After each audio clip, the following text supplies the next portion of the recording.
Tuh, ya, yang menganggap kamu beriman itu siapa? Yang menganggap kamu itu orang alim siapa? Yang menganggap kamu orang takwa itu siapa?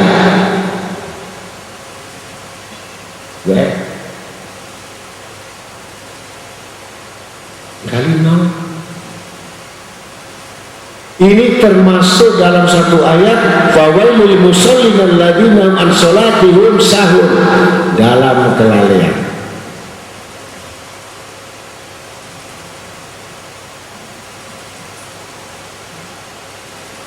Coba kalau diuji kitab tahlil pendek saja kita taruh, ya kan, dengan uang 1 juta. Jujur bapak ibu milih tahlil atau uang 1 juta?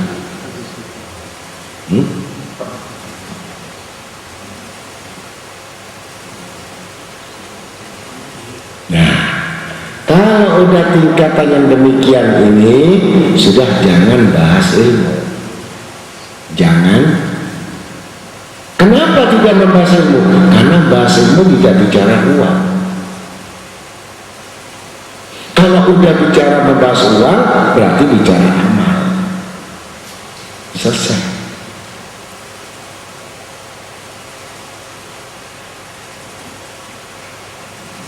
Apalagi membahas hati, ya kan? Nah, malaikat harut marut kena duit jadi morat marit. Apalagi kita harut marut itu udah gak senang duit, gak senang dunia, udah jumpa sama Allah, sudah jumpa sama Rasulullah, ya begitu kena masalah kejutan dunia, harut marut, morat marit. Yang kita bukan malaikat, insya Allah termasuk saya paling utama morat marit, ya. Kalau udah gak punya duit, sembahyang kita usalli maafi pulus lillahi ta'ala, ya kita ngaku, tidak usah sampai yang itu saya. Sampai saya tanya sama malaikat, apa sudah benar saya jadi orang alim ini? Gak salah. Banyak orang pintar, banyak orang alim, kenapa milih saya? Sampai saya nggak mau pakaian begini, nggak mau. Ini semua pakaian guru saya. Kalau kamu nggak pakai ini, berarti kamu menghina saya dan menghina Rasulullah SAW. Habis. Jadi bukan beli di Mekah, beli Madinah itu. Ya, ongkep. Tapi itu sudah merupakan ijazah. Udah selesai. Nah, kita bicara kembali hati lagi. Takwa yang sudah saya sering ulang, tapi kembali saya ulangi. Tapi yang penting dalam kitab nggak usah dicatat.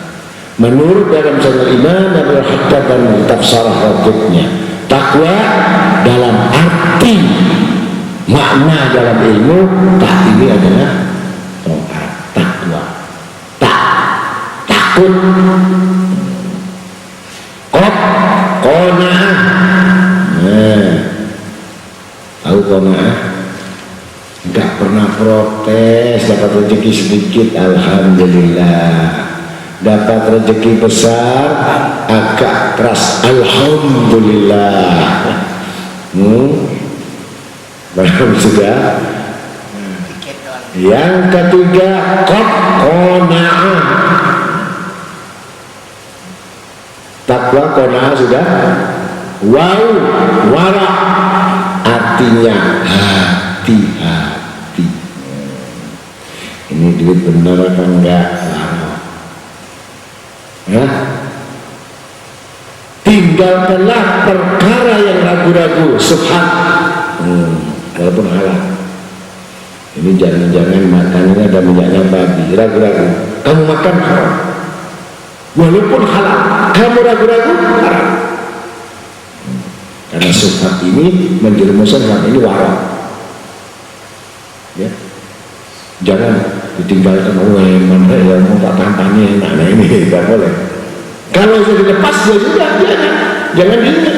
Ini wara. Huruf ya, yakin. Takwa, takut, qanaah, wara, yakin. Sudah paham? Kalau ilmu, ini orang berilmu, nggak pantas, sebab artinya ilmu, ain iliin, kedudukan yang tinggi di sisi Allah. Ya kalau orang berilmu nggak punya kedudukan tinggi di sisi Allah, ya? Ada nggak orang alim rendes? Nggak ada. Kedudukan di mana? Ayam nggak mau salam sama dia. Min mulkun, kerajaan Allah. Artinya bukan rumahnya kayak istana, artinya kayak raja. Wibawanya, keagungannya, karismatiknya, nasihatnya, di mana tempat di situ didengar. Ini mulkun. Ya. Ain tengahnya lam, ilmu, lam latifun, lembut, peka, sensitif, pengasih, rasa. Ini wong alim kok fitnah kono, hasud sana, ini alim apa? Latif, lembut, selalu, bahkan sama hewan pun dia merasa kasih. Ini semua. Kenapa? Imam Ghazali dalam kitabnya sebutkan, waktu Allah Ta'ala bertanya Imam Ghazali, "Hei Imam Ghazali, tahukah engkau sejak kau masuk surga? Amalan apakah engkau?" Kata Allah Ta'ala, "Karena aku ibadahku ya Allah salah."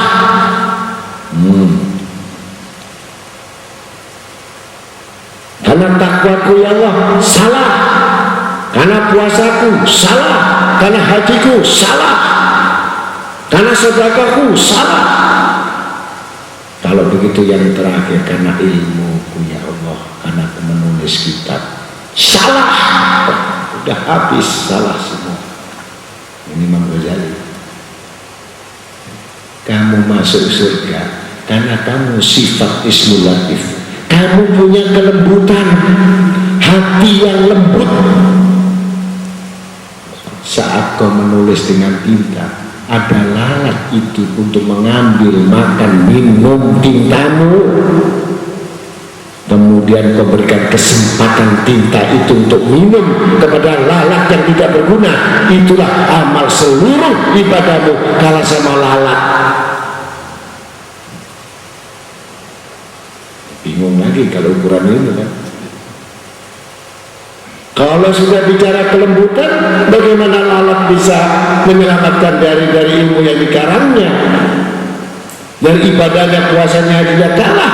Karena engkau telah memperhatikan siapa yang menciptakan makhluk ini, dan siapa yang memberi makan, dan siapa yang menghidupkan. Sesungguhnya sifatku itulah yang memberi makan kepada makhluk, aku titipkan kepadamu. Makanya kalau ada lalat jangan dibunuh, ya, kasih makan. Ikut-ikutan Imam Ghazali nggak diterima, karena itu kamu segala ilmu yang sengaja tahu pahalanya itu beda. Menolong spontan dengan hati, dengan belas kasih, itulah yang dimaksudkan amal yang besar di sisi Allah, bukan direncanakan. Sebab yang direncanakan pasti itu motivasi dan timbal balik. Betul? Ada nggak orang kasih apa-apa itu nggak kepingin balik? Ada nggak? Minimal apa? kita buruk sama orang kemanten, minimal minta besok anaknya kawin dibales, sudah ya. Kasih lagi makanan, roti semuanya, di bawah ditulis minta doa restu. Jem belum jaluk minta doa. Ini kebanyakan orang yang tidak mengaji ini, ya demikian itu bagus, memang itu kelasnya, ya. Ya mudah-mudahan kalau kita ngasih bungkusan sama orang itu jangan ditulisin terima kasih atas kedatangan para tamu, saya minta doa restu. Kalah. Ya. Kira-kira Allah Ta'ala memberi makan sama kita itu kita bayaran nggak ya? Minum air kamu sak lautan juga ada pajaknya, ada pajaknya ya? Makan pisang yang ditanam ada pajaknya ya? Makan manggis, makan mangga itu dijual sama manusia atau Allah yang jual? Yang menjual manusia atau Allah Ta'ala? Yang ngatur uang ini siapa? Allah atau manusia? Manusia, alat tukar. Loh, itu dipikirin sampai semaput, sampai bunuh diri. Na'udzubillah min. Orang yang kalau mikir kayak gitu udah nggak percaya orang beriman. Benar, sujudnya untuk duit, wiridnya untuk duit, doanya untuk duit. Kata Imam Ghazali, itulah sifat babi sudah ada di dalam hatinya, sifat anjing sudah ada di situ. Nanti bangkit kamu wajahmu kayak anjing, kayak babi sudah. Na'udzubillah ini. Nah, sekarang kamu tidak boleh ngaku, nggak masalah. Berbuatlah sesuka kamu dengan amal, dengan sesuatu perbuatan. Ingat, semua amalmu kecil sebaik buruk kami akan balas hisab. Nah, baru nanti kita ketemu di sana. Loh, kamu dulu kan ngaji sama saya, kamu kayak babi gini, gimana ceritanya dulu? Ya, yang satu lagi, loh kamu kok jadi anjing gini? Nah, ya mudah-mudahan kita ini jangan sampai baca begitu. Na'udzubillah min.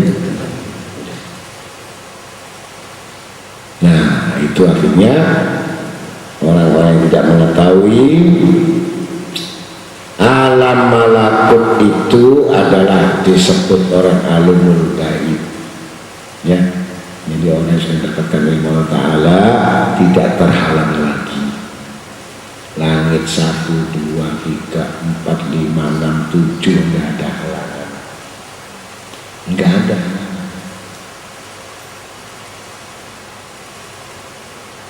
Asal hatinya bersih, watuslihu bil qulub, artinya bersih, jangan mikir lain. Ya. Hati itu jangan dimasukin yang lain. Udah jelas, kalau kita punya istri taruh di kamar, anak taruh di kamar, pakaian di lemari, ini kata Kunsa. Kalau punya duit taruh di dompet, kalau banyak simpen di bank. Kalau punya sepeda motor, mobil di garasi tempatnya, kan ada tempatnya masing-masing.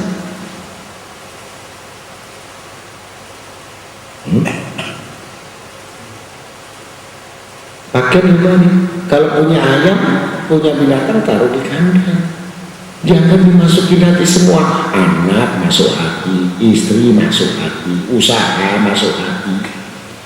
Apalagi bayar listrik masuk di hati, semua masuk hati semua. Allahu Akbar, pasar. Itu namanya iman. Iman. Yang dimasukkan hati cukup Allah, nggak boleh yang lain. Tapi pikiran itu datang sendiri, ego sih. Nah, pikiran itu datang sendiri. Ya kamu harus menghindari. Ya Hayyu ya Qayyum ya Dzal Jalali wal Ikram, Qayyum hidup. Ya Qayyum ini Allah yang mengurusi semua makhluknya dan berdiri sendiri. Jangan coba-coba kamu mengurusi urusan Allah. Penyet kan. Makanya senangnya makan tempe penyet. Kenapa? Bagaimana dia mampu? Wa putra hatta yakin. Kalau kamu mampu nggak perlu sujud. Kalau kamu nggak perlu rukuk, kalau kamu mampu nggak perlu ngadakan tangan, kalau mampu nggak perlu kita berlindung, kalau kita mampu nggak perlu lagi sholat, betul?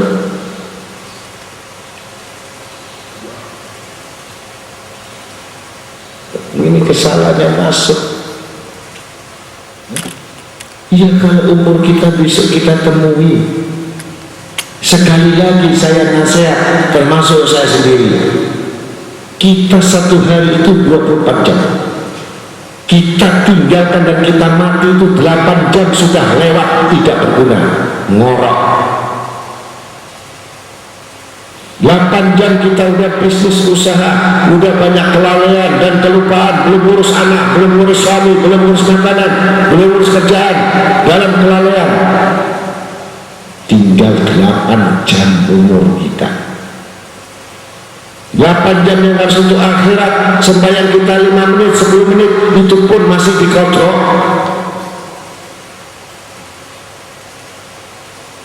Berarti yang betul-betul kita ibadah 1 jam satu hari. Kalau kita umur kita 50 tahun, hitung saja 360 jam kali 50 berapa?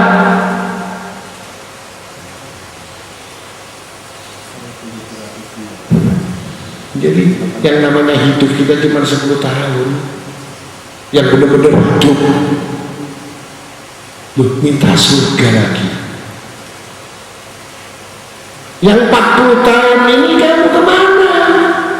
Habis ya Allah tidur.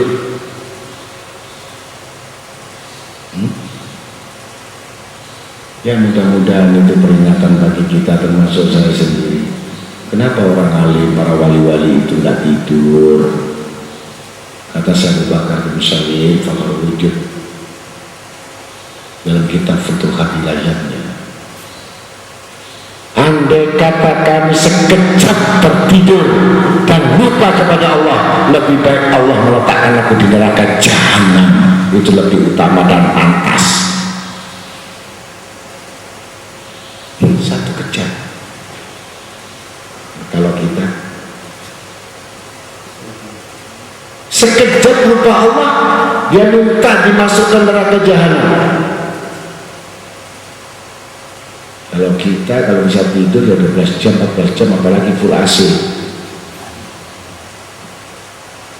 Ya mudah-mudahan kita bisa mengikuti orang-orang yang dahulu, walaupun 8 jam kita bangun malam, ya, walaupun rebah kita zikir kepada Allah, itu aja. Kalau mau melihara hati, bagaimana? Ibarat orang beriman ini seperti orang yang tank besi itu loh. Kalau kita kenteng udah dibakar bagus, disiram air lagi, cos, pukul lagi, kenteng. Akhirnya jadi pedang, jadi tumbak, ya, paling banter jadi air.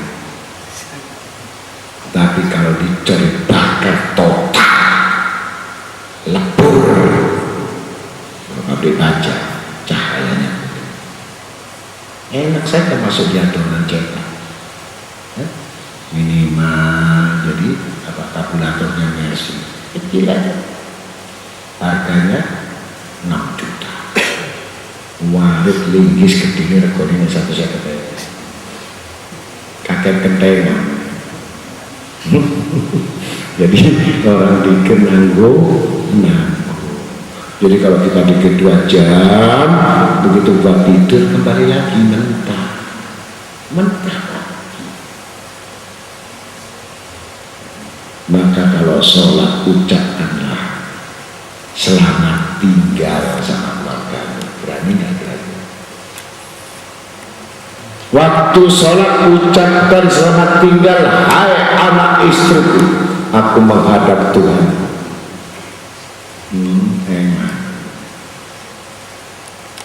Ini kurang iman ya. Jadi yang tidak-tidak itu gak usah dipikirkan, yang masih jauh-jauh itu gak usah.